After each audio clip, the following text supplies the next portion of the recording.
Boxing King Media in association with boxer Denzel Bentley. Fresh, you're not fresh anymore, I was going to say fresh off your brilliant performance in the US, but out here watching Chris Billum Smith. So, just initially, tell me about that knockout. That was a good shot, man. It was a clean shot, came from nowhere. Hit him with about 2 uppercuts before that, like an uppercut left hook. Then he came with a left hook uppercut, but then that last one just cleaned him out, man. It was a good shot, came from nowhere. The guy was applying the pressure. I keep saying the guy, I don't know his name, but he kept applying the pressure. And then Chris just, in the heat of the moment, just threw the uppercut and cleaned him out. Obviously, boxing fans get freaked out seeing stuff like that. You as a boxer, that was freaky. That was potential knockout of the year. Does it freak you out watching stuff like that? Because he dropped it like in slow motion. He did still. It excites me. Like I get gas. Like as a fan, it's like, oh, like you want to see blood, and then you realise, oh snap, he's still on the floor. And of course, you want to make sure he's all right. So everyone's got to calm down. And when he gets up again, it's like you can rave about how good the knockout was. And just quick word on yourself, Denzel.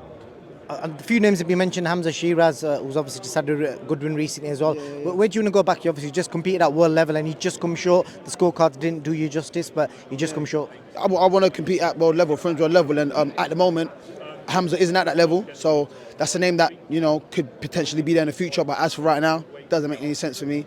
But listen, if the call came and they said fight, Denzel don't turn down any fight, so we'll go get it. But if you're asking what I'm looking at, I'm looking forward. Hamzah's, coming up. He's a great prospect. He's doing his thing. Good win last year, but he's a prospect and I'm not. Without being disrespectful, I'm a contender now. Do you know what I mean? And he's obviously a prospect. So me getting back to fight a prospect doesn't make sense.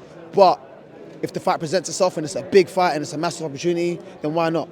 I'm looking forward at world level guys, fringe world level guys. Any fight that gets me back to a world title fight, but this time in, nothing's in anyone's favour, but this time on a more level playing field, if that makes sense. What do you make of the beef between Hamzah, Sheeraz and Amir?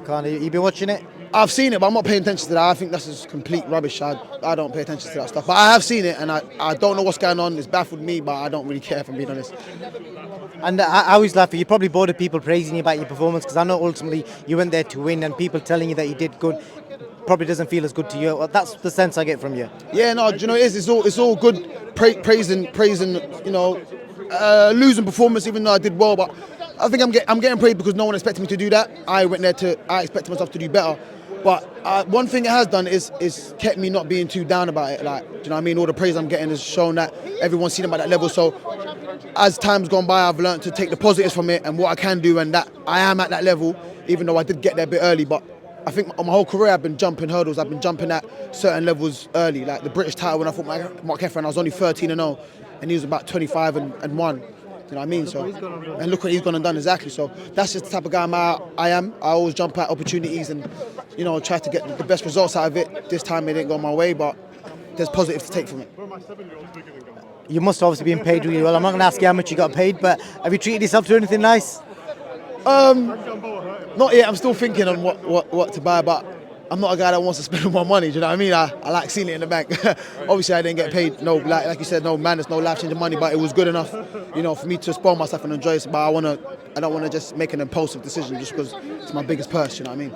Oh, man, well, I hope boxing fans are watching this give you the respect and just praise you for what you went out and achieved. And I think some big things coming for you next year, and I look forward to it. Yeah, no, thank you, man. I look forward to it too, man. Thank you.